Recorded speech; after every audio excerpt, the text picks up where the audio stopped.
Hi everyone, this is Nick Pollock here from Roar Lions Roar. While you're here, be sure to like this video, subscribe to the channel, and hit that alert bell so you never miss any of our new content. And if you prefer to listen instead of watch, make sure you check us out on your podcast platform of choice where you can subscribe and download each new episode. Thanks for watching and thanks for listening. Go State! Hi everyone, this is Nick Pollock here for Roar Lions Roar, joined by my co-host Matt Filipovitz. Really quickly before we get into today's episode, our preview of the West Virginia game, just wanted to add a quick note here to acknowledge the medical retirement of Penn State offensive lineman Landon Tengwall. Landon obviously came to Penn State with a ton of hype. He was a blue chip recruit, very highly sought after product, one of the best players in his class. I'm just going to read a statement quickly. Penn State family, it is with a heavy heart that I'm announcing my retirement from football. Unfortunately, I've sustained an injury that will not allow me to safely continue to play the game I love and that has given me so much. I want to thank my family, my friends, Coach Franklin, Coach Trautwein, my teammates, and all the Penn State coaches and staff. They have all provided invaluable support through this difficult time. Penn State will always be my home. I will always be a proud Penn State football player. Penn State has the greatest fans in the world, and I want to thank all of you for supporting me during my time on the field. And now in my next chapter, we are forever Landon Tengwall. Just a big bummer for, not only from an on-field perspective, because he's a very talented offensive lineman, and Penn State was, hopefully going to get great contributions from him this year. But off the field as well, obviously you hate to see a kid have to medically retire before they're ready to do so. And but he's just dealt with a lot of these injuries over his very short time at Penn State. Just a bummer to see him go, Matt. Yeah, a huge bummer. Best of luck to Landon Tengwall. I think a guy who was training to be a captain, on every single podcast, every single media appearance he ever did. He just seemed like the kind of guy you wanted to represent the university. And I'm very glad he got to live his dream, although it was probably not the way, it was hoping for. But he was a Penn State football player and a starter in the Big Ten. Not many people get further than that. So best of luck to Landon in whatever comes next. And I hope he stays around the program because he feels like the kind of guy who you want around your university. So bummer news. Yeah, unfortunately, not the first time that Penn State has had somebody medically retire in the last couple of years, but pretty much in all those scenarios, they've mostly stayed around the program and, maybe become grad assistants after that, but they've stayed around in some capacity. So hopefully he's able to do the same, and hopefully whatever the injury is that's keeping him from playing football, hopefully he's able to heal up and just live his life normally, just without 300-pound dudes banging into him on every single play. I imagine life would be a bit easier than that. But once again, huge bummer, really bummed for Landon Tengwall, but we wish him all the best. And with that, please enjoy today's episode of the podcast. I'm about to do the intro. Hello, everyone, and welcome back to Roar Lions Roar. I'm your host tonight, Matt Filipovitz, joined by my phenomenal co-host, Mr. Nick Pollock. Nick, hello, how are you?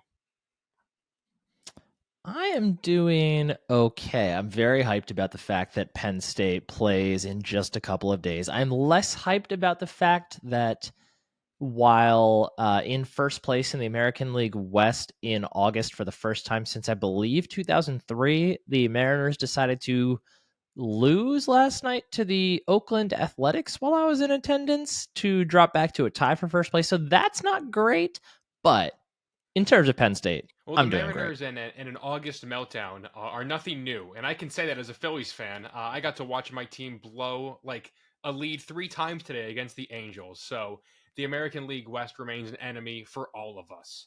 But we are here not to talk about baseball. We're here to talk about a more common enemy, and that is the West Virginia Mountaineers. We are back now officially in game mode for our first game preview of the season.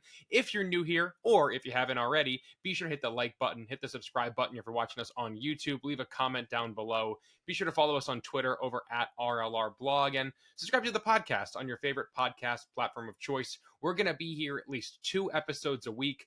Hopefully every Monday with our recap episodes and every Thursday with our game previews. And to kick that off, we have the Penn State Nittany Lions against West Virginia for the first time in over 30 years. It's Penn State's first season opener at home since 2019 when they beat Idaho by like 72 points. The last time Penn State played a fellow Power 5 team at home in the non-conference, they beat Auburn in the whiteout back in 2021. And this marks, A great that time. was one of my absolute favorite games. But this marks the revival of a very famous rivalry, Nick, that you and I never really got to be a part of. So we'll dive into the Penn State offense versus the West Virginia defense in a little bit. But Nick, overall, how are you feeling going into this game? Do you feel like you have like bad blood with West Virginia? Are you extra hyped because of it? Just, broadly about, was it 72 hours out at time of recording? How are you feeling right now? I wouldn't say extra hyped. I mean, I like the fact that they're playing excuse me, a Power 5 team to open the year. We've talked about how it's nice to be playing one that's not, a major threat. At least we don't think they'll be a major threat necessarily. So it's nice to, have a chance to get a nice win against a notable name and what should be a fairly comfortable game.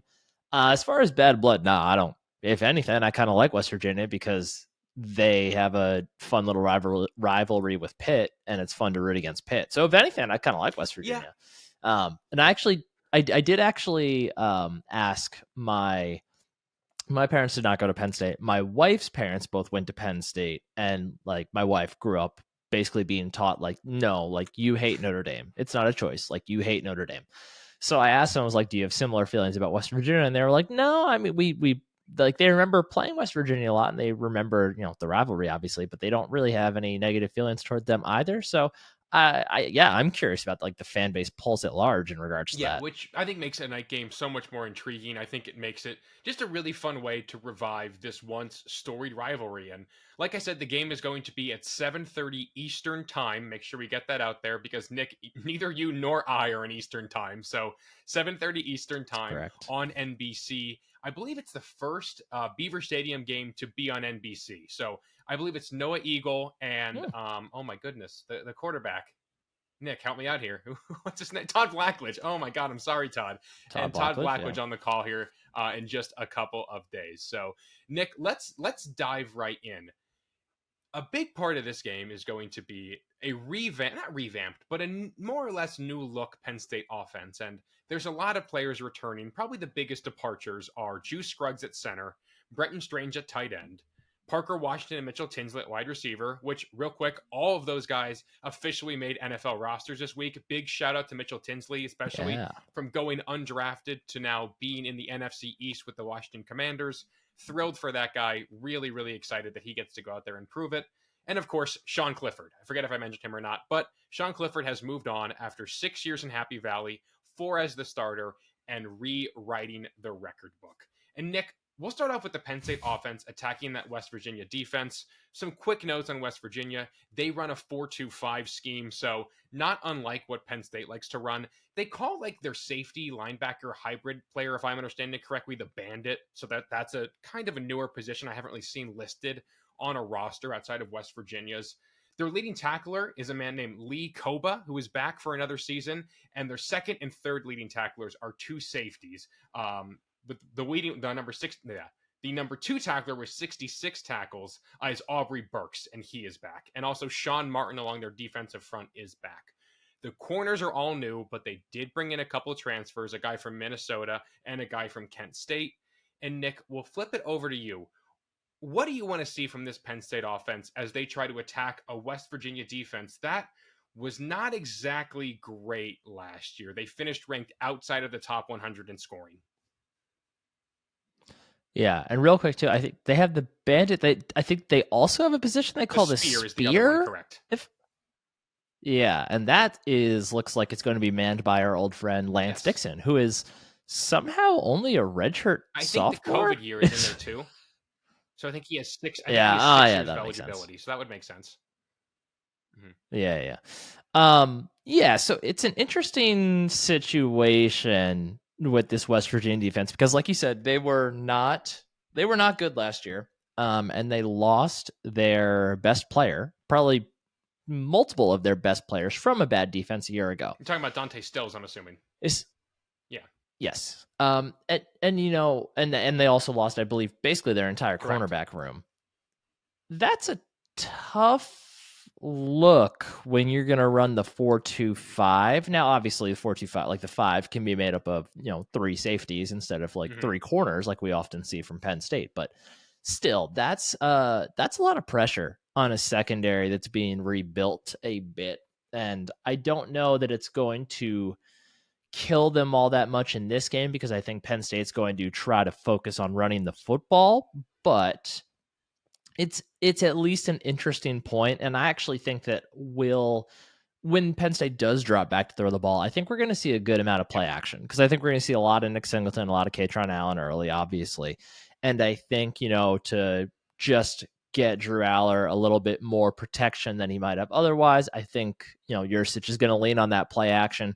And it's going to be interesting to see how that rebuilt secondary responds to that. We've talked about how Penn State doesn't have much in terms of established options at pass catcher, but that when you're going against a team that doesn't have a lot of established options in the secondary, that's kind of an equalizer. So it'll be interesting. I think that that matchup won't matter as much because I do think they're going to lean on Singleton and Allen in this one. Probably see some Trey Potts as well, but it's it's an intriguing at the very I least. really want to know if they kind of give Auer an on ramp here and they give him a lot of chances to throw against a West Virginia secondary that I know they have their safeties back and that's a really talented group.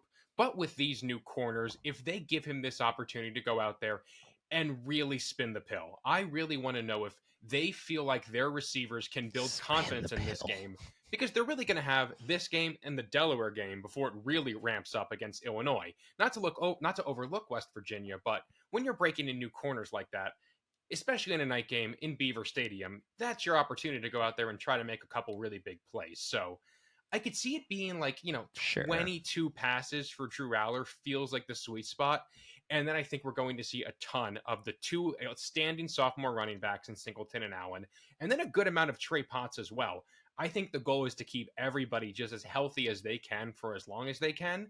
So I could see a true 1-to-1-to-1 drive split for the first couple weeks of the season just to make sure everybody's healthy and good to go. So I think they can definitely attack this front. Dante Stills was a great defensive lineman for West Virginia last year. Their only all-conference performer on defense, and he's off with, I believe, the Cardinals now. So, good for him, get the bag. But this opened up as an opportunity for not only Aller to get more reps, but in the running game perspective, it gives a good chance for JB Nelson, who's probably going to start at left guard, and Hunter Norzad at center, two new guys at their position starting, to really get their on ramp and really start getting to work and moving some people around and building their confidence as well.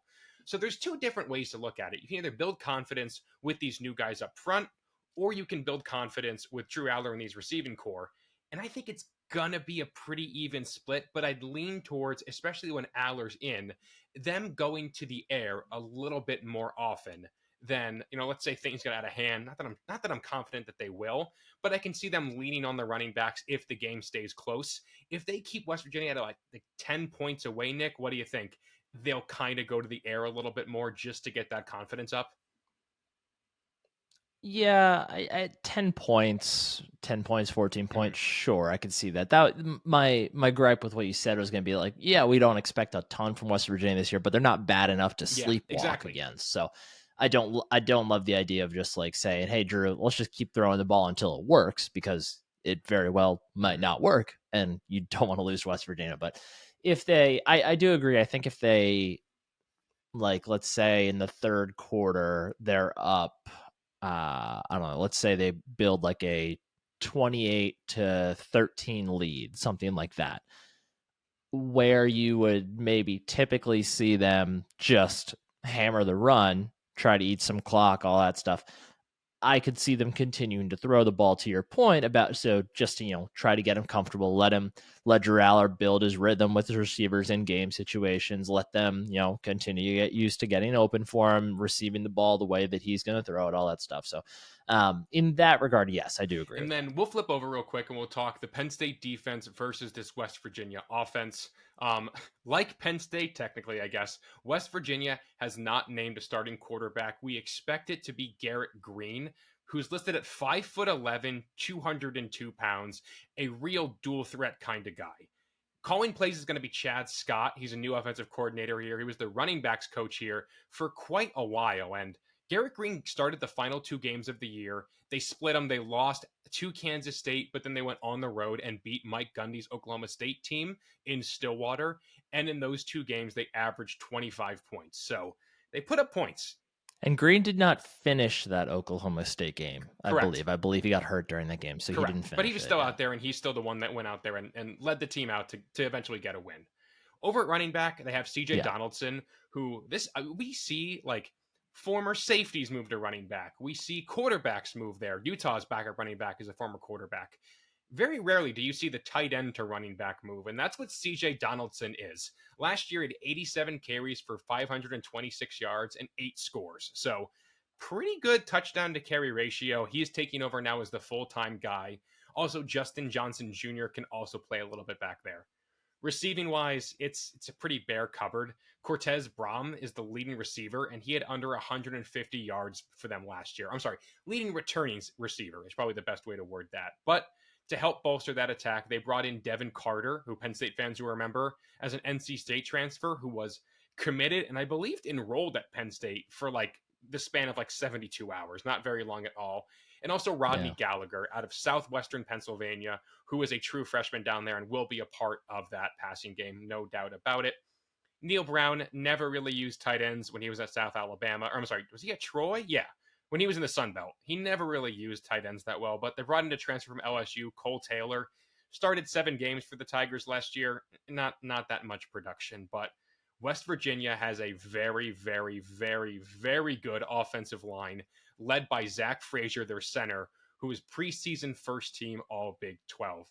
Nick, I think this is a great matchup for the Penn State defense because I think they can go after an inexperienced quarterback, but also it gives them a chance to prove what they've been out to prove, that they can hold up better against the run against a talented and experienced offensive line. Where do you fall in this?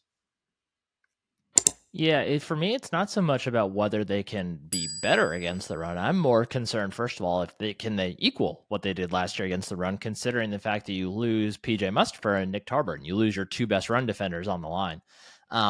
West Virginia is going to run the ball like crazy this year. That's going to be basically the entirety of their offense is going to be running the ball. They'll do some misdirection. They'll do a lot of option stuff. Like that's going to be their bread and butter. They love options. They love RPOs.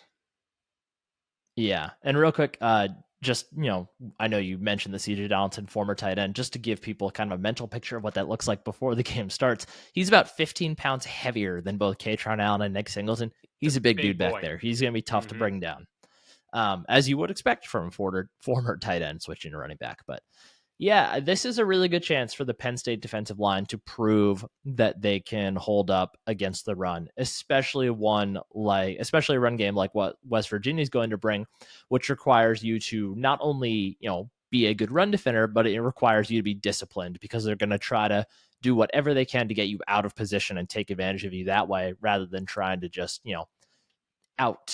just run over you necessarily. So it's a great chance. It's a great test for Chop Robinson, Adisa Isaac, Denai Dennis Sutton, the guys that are, we are going to be asked to do more in the run game this year.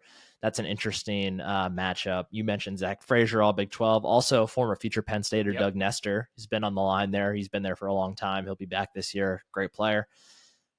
That's what this game's going to come down. It's going to come down to the front seven's ability to control the West Virginia run game, and it's going to really ask them to stay disciplined, fill their gaps, trust the guys around them to do their jobs.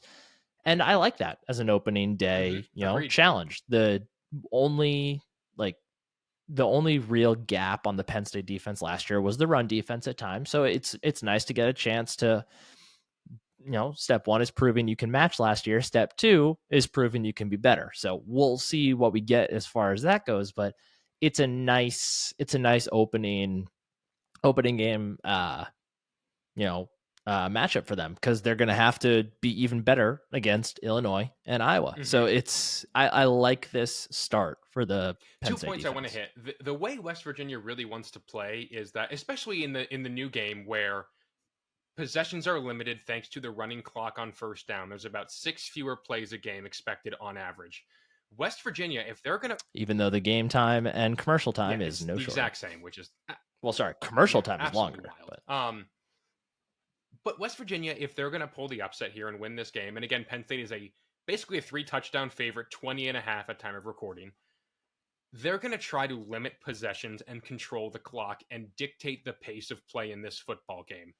I think there's a scenario where they can do that with how strong this offensive line is, with a mountain of a man at running back, and with a quarterback who has that dual threat component. I made sure, actually, I don't remember if I hit on this when I started. Garrett Green also ran for 276 yards and 5 touchdowns last year in limited action. The kid can move, like he can scoot a little bit. So that's the scenario Penn State needs their front to be very disruptive to help avoid. So it's a huge game, I think, for Hakeem Beamon, for Devon Ellies, for Zane Durant, Keziah Izzard, and especially for Kobe King. We've heard all offseason that Kobe King has really taken this step forward.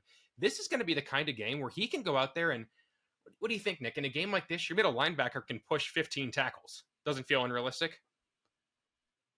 No, it doesn't. I would appreciate you not digging into my guy I'm most excited to watch. Sorry. I'll let sleeping dogs lie. But and then the other point I want to make sure I hit really quick is Penn State saw offenses that play like this last year. They got beaten like they stole something against Michigan, and then they were able to really shut it down against Minnesota the following week. And Minnesota's offensive line, I don't think, was as good as this West Virginia offensive line will be. But Mo Ibrahim is a great running back, and I think a better running back than what West Virginia is going to be able to trot out there. And I wonder if it's going to look a little bit like a mix between those two games for Penn State. I think the front's going to be very disruptive. I think they're really going to try to make West Virginia one-dimensional. And as long as West Virginia can take care of the football, this could get tight. But that's going to be on the Penn State defensive line to step up and really deliver.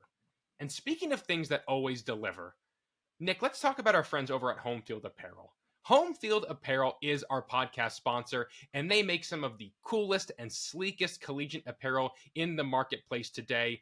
Not only do they have Penn State, they also have West Virginia, this opponent. They have Delaware, next week's opponent, and about 100 other schools in between. Their Penn State collection is about 30 items at this point. They have crew necks, t-shirts, sweatshirts, joggers, hats. I'm rocking right now my white Penn State old school logo shirt, one of my favorites in the collection. I'm going to be rocking Home Field when I go to the bar to watch this game this week. And for our listeners, you can get 15% off your first order with promo code RLR23. The season is here. It's time to up your wardrobe, and we have a fun one ahead thanks to our friends over at Homefield. Again, that promo code is RLR23 for 15% off your first order. Thank you to Homefield. And Nick, you touched on this a second ago. Maybe it's not the player you're most excited to watch, but give me the guy who is most important for you for Penn State on both offense and defense. You can go offense or defense first, wherever you want to go with this. Okay. All right. You're switching up the order of our schedule here. Okay. Most important for me on offense, I'm going with center Hunter Norzad. I love this. And I'm going with him not because I think that, I don't think he needs to be like an all-American caliber player in order for Penn State to win this game.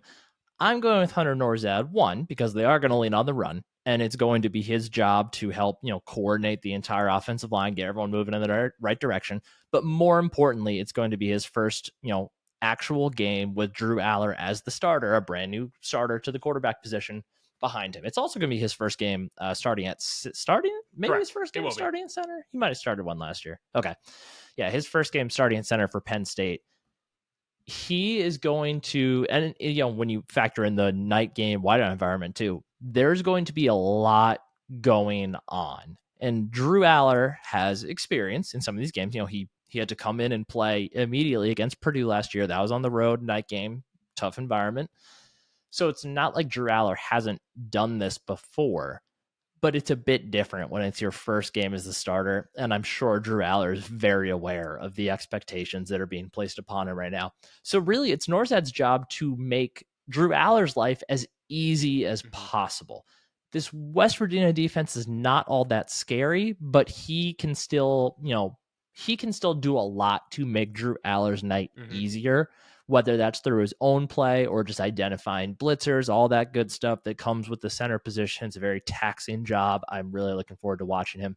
But I think he is going to be the X factor for the Penn State offense on Saturday night. I love that pick. I really considered picking him here as well, but I settled on Caden Wallace for a lot of the reasons you kind of mentioned. No matter how high, no matter what we think of Drew Aller, how highly we think of him, it's still going to be his first start, and it's going to be against an FBS defense. So I'm going to go with Caden Wallace here because I think that West Virginia, their secondary is fine. Again, they're replacing a lot. So if they're going to throw Aller off his rhythm, it's going to be through unique pressures. I think they're going to try to throw the kitchen sink at the guy. And Caden Wallace got pulled towards the end of that Purdue game last year for Bryce Effner. Franklin said it was always the plan to rotate. That was too key a moment for a rotation. That was just a straight up Caden Wallace wasn't getting the job done, so they swapped him out. I think this is the offseason where Caden Wallace gets that out of his system. So I want to see Caden Wallace go out there and really handle business like a pro. I think if Caden Wallace, who's now going to be number 73, not number 79, as a quick heads up, just so I don't forget, if he can go out there and play up to his potential, I think the Penn State offense can really get humming and move the ball, not with ease, but a lot easier than it would have been against Purdue last year. And Nick, who's your guy on defense? On defense, I'm going with linebacker Curtis Jacobs. I love this one. It's a good one.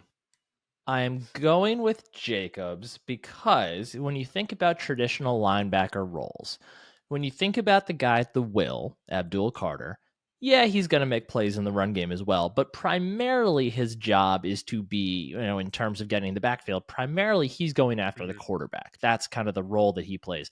Whereas the strong side linebacker, the Sam, excuse me, with Curtis Jacobs, his job is oftentimes to kind of be the cleanup guy with everything else and be kind of the last stage of the defense that gets there, especially on run plays. So he's usually the guy trailing, and Curtis Jacobs makes a lot of tackles like diving from behind guys to trip them up. That's kind of where he's made a lot of his tackles for loss.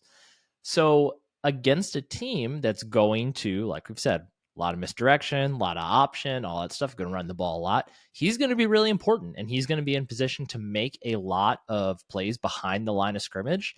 And if he's able to do that, the game's over. Like if Penn State can stop the West Virginia run game, this game is done. It does nothing else really matters.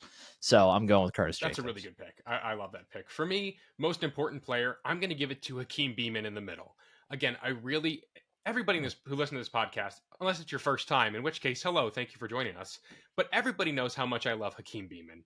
I have been so high on this guy since his redshirt freshman season in 2020. And he was listed about 300 pounds. With the latest roster update, he is now finally back up there about 3 years later. And if he can refine that form that he had as a redshirt freshman, now as a fifth-year senior, this defense can go to the next level. He's going to have a lot on his plate. This is a really good front for the West Virginia offense. That offensive line is great. Zach Frazier is great. The running back is big and strong. Garrett Green can run. If Hakeem Beamon can go out there and get a lot of penetration from the middle and free up the edge rushers, if he can require a double team, if Abdul Carter can shoot through a gap that Hakeem Beamon cleared out for him and lead to a sack, that's going to be huge for the defense as a whole. Manny Diaz wants to play behind the sticks, and a great way to get teams behind the sticks is with pressure from the interior. So I think Hakeem Beamon is the most important player for the Penn State defense, but Nick, he's not the guy on the team as a whole I'm most excited to watch. Offensively and defensively, who is the Penn State player you are most excited to watch on Saturday night? Well, I only picked one on defense, so I'll have to think about offense after I say this. But for me, it's Kobe King at middle linebacker. We've heard a lot of hype about Kobe King's offseason. We've heard Franklin say repeatedly that he had the best offseason of any of the linebackers. And when you consider the other names in that room, that's pretty meaningful. That's crazy. I like it. We've said it enough times already. I don't think people need to hear me repeat it again, but I'm going to. West Virginia is going to try to do some tricky things with their run game. They're going to do things that are designed to confuse the defense, particularly the linebacker core, because it's primarily their job to stop the run. When you're Kobe King and you're the guy in the middle, you need to be the one to diagnose what's happening quicker than everybody else. That is the best thing you can do as middle linebacker. Even if you're not the one making the play, if you can figure out where the ball is and where the ball's going, you have done your job for the defense, and you can trust everyone else around you to help make the play if you are not in position to be able to do so. We saw Kobe King a lot last year. It's not like this is going to be his first time on the field, but from the sound of it, he has taken this starting role by the horns, and he is not going to relinquish it unless unless his play on the field dictates as much. This is a great first opportunity to prove that offseason hype is for real. And I'm really excited to see if he can do it. For me, it's Drew Aller. Overall as a team, I am impossibly excited to see the former 5-star quarterback get his first chance to really feel out a defense. What was the quote Franklin had in his presser this week where it took until like practice 13 or 14 for Aller to finally throw an interception? I'm excited to see that in practice. I'm excited to see in practice in a game is the better way to word it. Are we really gonna hype on the stats against the defense in training camp scenarios? What is this, Colorado? All we have right now. That's all we have to go off of right now. But I'm dying to see Drew Aller go out there and play. I think it's going to be fascinating to watch his rapport with the receivers. Yurcich not being on the field for the first time is an interesting dynamic, and I'm curious if that changes how they call the game. But overall, it's Drew Aller. I cannot wait to see what he does out there and how he performs. And Nick, before we give our predictions, let's remember some dudes. So I mentioned the last time, this is not in the rundown, Nick. I'm calling an audible here because I really want to know your thoughts here.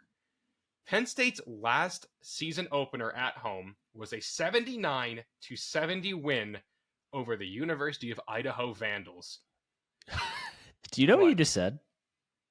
You said they won 79-70. 79-7. Excuse me. Apologies. 79-7. Penn State beat Idaho in 2019.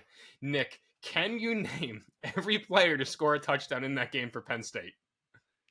Oh boy. All right. 2019. So that would have been KJ. Real quick. Just so they scored 3 passing touchdowns and they scored 7 rushing touchdowns. Okay, let's try to get the passing ones out of the way. So 2019. Okay, so one I'm assuming was KJ. Okay, 2 were KJ. That would have been when Jahan was a freshman. Probably not Jahan. Had 1 catch for 13 yards in that game. Yeah. That's back when Jahan Dotson just came on the field for third downs and converted every single one. Is it a tight end? So would that have been it was not Pat Freiermuth. Oh boy. What was it? Did Kuntz actually? It was not Zach Kuntz. It was a redshirt freshman at the time. Would it have been Strange? Strange, 1 catch for 4 yards. Yeah. Okay, and then 2019. You said how many rushing touchdowns? 7 5 rushing touchdowns. 7. Okay, so oh boy, 2019. 5 different players. Journey Brown. Journey Brown had Journey Brown. Ricky Slade. Slade had 1. Devin Ford had 1. Kevon Lee was not in college yet, so no Kevon Lee. Nah, that's right. 2020, he was a freshman. Okay, so that was 4 of the 7 touchdowns. Sean Clifford did not have a touchdown in this game. Oh, what? 2 more running backs you're missing. One you should get, one I don't think you'll get. I mean, one is still playing college football to this day. Backs. I was gonna say, is Tank not one of them? He is no longer playing college football in the Big Ten, but he's still playing. Oh, you're gonna be mad if you don't get this one. You're gonna be actually mad at yourself. Noah Kane scored 2. And a walk-on running back. If you get it, I'll be stunned. Tyler Holsworth. Nick Uri was the final one to score in that game. Cliff had 2 touchdowns, and Will Levis, as a true freshman, I think at the time, came in there and threw 1. So fun game, okay. Nick. And then one more thing before we do our final predictions. Give me an off-the-radar thing. It doesn't have to be a touchdown. I prefer if it's not. That you're excited to see. One thing that is either a fun part of the game, a fun play, a fun wrinkle. What's one thing that you're just, for some reason, when that happens, you really enjoy it, that you're excited to see? I'm going to twist the question a little bit just because I couldn't think of anything I really liked for this answer. I'm going to twist this into what's an interesting thing I'd like to learn in this game. I really want to see how much pressure Manny Diaz brings from guys not on the defensive line. because they're going to get plenty of pressure with just that front four for most of this season. I'm really curious whether Manny Diaz sees that as an opportunity to, continue what he does and just completely overwhelm teams, or if he sees as an opportunity to maybe ease off the blitzing a tiny little bit as compared to past years and just try to bottle things up even more on the secondary. So I'm excited to see what his play calling looks like. Okay, all right. You took this answer way more literally than I did. Um, I my did. my fun thing I'm excited to see is I love when defensive linemen bat balls down and then they do the no fly zone celebration where they put their hands up and flap their wings like the defensive backs do. That's my favorite thing that happens every single game. So that is the one off the radar thing that always makes me laugh. And then Nick, Do you like that more than when I really like when Parker Washington started doing it? that was awesome, but last again, year? it's just really funny when especially now like the defensive line is like mostly guys over 300 pounds, especially at defensive tackle. Sure. Especially when they do it, it's really funny to me. So PJ did it a couple of times last year, and it just looked so stupid, and it was absolutely hilarious. So I hope we get to see a lot more of that. So Nick, I love Penn it. State wins this game if what? If they can run the football. I think if they can run the football, that's kind of all they need to do. I'm expecting the West Virginia offense to at least sneak through a couple decent runs, especially early, as the Penn State defense gets settled in. But I think as long as Penn State's able to run the ball themselves, that's all that it's really going to take to lock this one up. West Virginia wins this game if what? If they are able to prove that the Kobe King hype was nothing more than just hype, and that the losses of Jair Brown and Joey Porter Jr. lead to the secondary taking a large step back in terms of being able to tackle the ball carrier, then I could see them being able to control the clock enough and move the ball enough to sneak out a win, I guess. All right. And Nick, give me your final score prediction for Penn State, West Virginia. I have Penn State 41, Whoa. West Virginia, excuse me, not Virginia. West Virginia 17. All right, so you have them covering that spread. I think it's going to be something like maybe 20-10 at halftime, something like that. I think at the end of the third quarter even, it's going to be 28-17, something that looks like a very normal football game. And then I think they poured on a bit in the fourth quarter. I'm with you in a high scoring game for Penn State. I think they're going to try to come out there and prove that they are a legitimate contender nationally and in the Big Ten with this kind of game. I think they come out guns blazing. Optics, baby. I have Penn State scoring 49 points and I have West Virginia scoring 10. So I have the Nittany Lions winning by 39 points. I think they're going to not kick a field goal because they do not feel confident doing it in this kind of environment. I think the Delaware game is a much better example of a better environment to throw out new field goal kickers in. So I think on 4th and short especially, this team is going to go for it. I think they're going to convert a healthy little bit, and that's going to keep the offense on the field and let them score some points. Nick, first... Ooh, you know what? I do have an answer for something I'm excited to see. I'm excited to see them go into the wing tee and then flex out of it. That's always fun. Those are always fun. That's my favorite. Nick, first touchdown of the year belongs to? The fat man. Oh, I like it. I'm going with Keandre Lambert-Smith. I think James Franklin, Mike Yurzuko tried to take the roof off the place on the very first drive, and I think Penn State connects with a deep shot early on to go out there and take an early lead. Nick, so you are on board. Anything else in the Big Ten or just Penn State-wise you want to hit on ahead of the first week of the year? Oh man, I haven't even really looked at the Big Ten schedule. We got Nebraska and Minnesota tonight. That one will be a fun one. I'm curious to see what Jeff Sims does for the Cornhuskers and how the Greek Rifle takes over at Minnesota. We saw a little bit of him in that game last year. Yeah.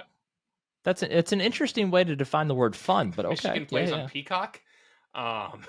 Indiana hosts Ohio State. That'll be fun. Any other sicko stuff? Not really all that many sicko games. Well, Northwestern and Rutgers play on Sunday morning, which is that one's hilarious. That I one's love be that. Great. Yeah, there's not a lot going on in the big. I think this Penn State West Virginia game is by far the most interesting. I mean, I guess Nebraska Minnesota could challenge for Yeah. interesting. Ohio State Indiana is going to be Mhm. ugly. Towson Maryland. We're gonna. It's just the same thing with Maryland every year. Let me pull up September, Maryland's Maryland. schedule real It's quick here. shaping up They're for a beginning. very big September, Towson, Maryland. Charlotte. Yeah, Towson, Charlotte, Virginia. I'm sure Maryland's going to do this thing they do every year. They're going to drop like 70 points on average the first 3 games, and then the second they face a defense with a pulse, they're just going to get shot back to earth. Illinois, Toledo, bold prediction. Jaden Dotton, my boy, former Penn State wide receiver, finds the end zone for the Rockets in that game. That's my bold prediction. If you're looking for those in the Toledo, Illinois game, that's probably on like BTN. All right, Nick, let's get out of here. Anything else you want to send our listeners off into game week with? If you're driving up to State College, enjoy the game, stay safe, have a great time, be loud. Nick, anything you want to send the folks off with? Go enjoy one of several bars in State College that I probably don't even know exists at this point. Have you ever been to Doggies? Yes, I still haven't been outside there, but I have been there since the name. I was there change, with a yes. friend of the show, Cade, one time, and I had a grand old time. So Doggies not a sponsor. It's still a great spot. Doggies not a sponsor, but as always, they could be. Thank you so much for listening to this episode of Roar Lions Roar, our first game preview of the year. If you like what you heard, be sure to hit that subscribe button. Leave us a 5-star review on your podcast platform of choice. If you're on YouTube, hit the like button. Help us grow this channel. Be sure to hit subscribe and give us your picks in the comments. Let us know what you're excited to see and what you think this opening game is going to shake out like. Shout out to our partners over at Home Field Apparel. Be sure to use promo code RLR23 for 15% off your first order. And be sure to follow us over there on Twitter over at RLRblog. We're always out there tweeting stuff throughout college football Saturdays, and we cannot wait to get back out there. And maybe a Twitter Spaces is on the horizon after the West Virginia game, depending on what happens. But that is a decision we'll have to make come Saturday. And until then, for my co-host, Nick Polak, I'm Matt Lipowitz. Take care, everyone, and go State. Go State.